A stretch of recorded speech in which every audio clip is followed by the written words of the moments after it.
Parliament ఎన్నికల్లో భాగంగా Congress party MP అభ్యర్థి జీవన్ రెడ్డి బోధన్ నియోజకవర్గంలోని ఆయా మండలాల్లో ముమ్మర ప్రచారం నిర్వహించారు. ఈ సందర్భంగా కాంగ్రెస్ నాయకులు, కార్యకర్తలు టపాసులు పేల్చి వారికి ఘనంగా స్వాగతం పలికారు. నిజామాబాద్ జిల్లా ఎడపల్లి, రేంజల్ మండల కేంద్రాల్లో ఏర్పాటు చేసిన కార్నర్ సమావేశంలో వారు మాట్లాడుతూ పువ్వు గుర్తు వాళ్లకు రైతులంటే పట్టింపు లేదని, మోడీ రైతుల ఆదాయం రెట్టింపు చేస్తామని చెప్పి అన్ని రకాల ఎరువుల ధరలు పెంచి పెట్టుబడిని రెండింతలు చేశారని అన్నారు. కాంగ్రెస్ పాలనలో పంటలకు మద్దతు ధర 450 రూపాయల నుంచి 1350 రూపాయలకు అనగా మూడింతలు పెరిగిందని గుర్తు చేశారు. తెలంగాణ ముఖ్యమంత్రి రేవంత్ రెడ్డి అధికారం చేపట్టగానే చక్కెర కర్మాగారం తెరిపించేందుకు కమిటీ వేసి చర్యలు తీసుకున్నారని, చక్కెర కర్మాగారాన్ని పునఃప్రారంభిస్తామని తెలిపారు. ఈ కార్యక్రమంలో ఎమ్మెల్యే సుదర్శన్ రెడ్డితో పాటు ఉర్దూ అకాడమీ చైర్మన్ తాహిర్ బిన్ హుందన్, మాజీ ఎమ్మెల్సీ నర్సారెడ్డి, నాయకులు శ్రీనివాసరావు, రజిత, నగేష్ రెడ్డి తదితరులు పాల్గొన్నారు.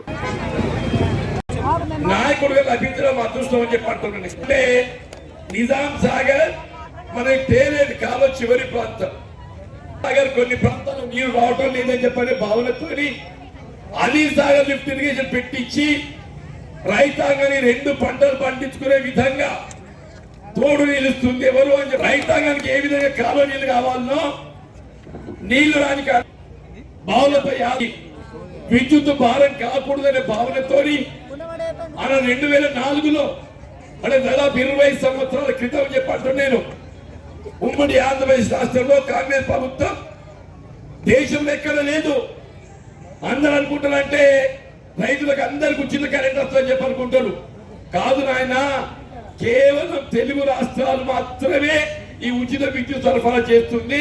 అది కాంగ్రెస్ పార్టీ 10 రాష్ట్రాలు మాత్రమే ఇస్తుందని చెప్పంటున్నారు కదా. మిత్రుడు అరవింద్ గారు వస్తారే రేపు, అడగండి ఆయనను. జీవన్ రెడ్డి వచ్చిండు, కాంగ్రెస్ వాళ్ళే రైతులకు ఉచిత కరెంట్ ఇస్తున్నట. మరి కేవలం కాంగ్రెస్ వాళ్ళే కాలనీలే కానీ కరెంటే కానీ ఇస్తారు. భూగుర్తుల్లో మేము మోటార్లకు మీటర్లు పెడతా అని చెప్పంటాడు. కాంగ్రెస్ మోటార్లకు మీటర్లు కాదు. రాబోయే 5 సంవత్సరాల కాలం రాష్ట్రంలో కాంగ్రెస్ పాలన ఉన్నంత కాలం ఉచిత విద్యుత్ అమలు చేయడం జరుగుతుందని మనం చేసుకోని చెప్పంటాడు. ఇలా మద్దతు ధర గిట్టుబాటు కావాలనే यही मोदी जी क्या बोले, किसान की आमदनी 2 गुना करूंगा ना, రైతు ఆదాయం రెట్టింపు చేస్తా అన్నాడు. 10 ఏళ్ళ నాయన ఎక్కడ మన 450 రూపాయల క్వింటల్ వరి ధాన్యం 1350 చేసి 3 రెట్లు పెరిగింది. ఇలా 10 ఏళ్ళు గడిచింది. 1350 ఎంత అయింది? 2200 అయింది. కనుక 2 గుణ రెట్టింపు అయినా ఎంత కావాలి? 2700 కావాలి. నేనంటున్నా రాబోయే కాలంలో రైతాంగాన్ని వరి ధాన్యం 3000 కావాలంటున్నా. 3000 రేపు ఖరీఫ్ పంట నాటికి వర్షాకాలం పంట.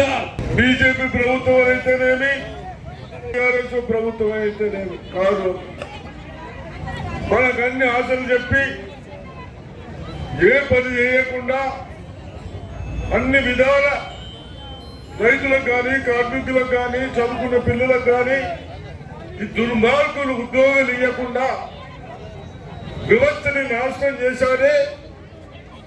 దాన్ని గాడిన పెట్టేందుకు మేమందరం పెద్దలు 6 సార్లు ఎమ్మెల్యే అయింది. 3 సంవత్సరాలు ఆయనైతే అసెంబ్లీ ఇచ్చిన వాళ్ళు ఉండాలి. గత కొన్ని రోజుల నుంచి అంతా పనికిరాని వాళ్ళు పార్లమెంట్ మెంబర్స్ అయి సెంట్రల్ గవర్నమెంట్ లో డబ్బులున్నా చదువుకున్న విద్యార్థులకు జాబులు రాక ఇబ్బంది పడతా ఉన్నామే. అవన్నీ మరి పెద్దల్ని మాకు తోడు ఉంటుంది. మన ముఖ్యమంత్రి గారికి రేవంత్ రెడ్డి గారికి చెప్పడం జరిగింది. వాళ్ళు కరీంనగర్ వాళ్ళు అక్కడ తీసుకుపోయేందుకు తయారు చేస్తా ఉన్నారు. మరిన్ని అప్డేట్స్ కోసం మా ఛానల్ ని సబ్స్క్రైబ్ చేయండి.